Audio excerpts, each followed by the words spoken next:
વાત કરીએ પંચમહાલની તો પંચમહાલના શહેરા તાલુકાના ગોકળપુરા ગામમાં નજીવી બાબતે ખૂની ખેલ ખેલાયો। જી હા, શહેરા તાલુકાના ગોકળપુરા ગામમાં નજીવી બાબતે નાની એવી વાતમાં ખૂની ખેલ ખેલાયો હોવાનું સામે આવ્યું। તો ગોકળપુરા ગામના પૂર્વ સરપંચ દિનેશ બારિયાનું મોત નીપજ્યું હોવાનું સામે આવ્યું છે।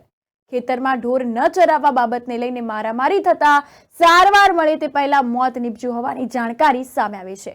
ઢોર ન ચરાવવા બાબતે થયેલી બોલાચાલી હિંસક બની અને મારામારીમાં પરિણમતા ગોકળપુરા ગામના પૂર્વ સરપંચને ગંભીર ઇજાઓ પહોંચી હતી અને મારામારીની આ ઘટનામાં દિનેશ બારિયાને માથાના ભાગે અને આંખના ભાગે લાકડીઓના ફટકા મારતા ગંભીર ઇજાઓ પણ પહોંચી હતી। તો ગંભીર ઇજા પામેલ દિનેશ બારિયાને ગોધરા સિવિલ હોસ્પિટલ સારવાર અર્થે ખસેડવામાં આવ્યા હતા અને આ અંતર્ગત તે બાદ વધુ સારવાર અર્થે તેઓને વડોદરા લઈ જવામાં આવ્યા હતા અને તે સમયે તેઓનું મોત નીપજ્યું હોવાનું સામે આવ્યું।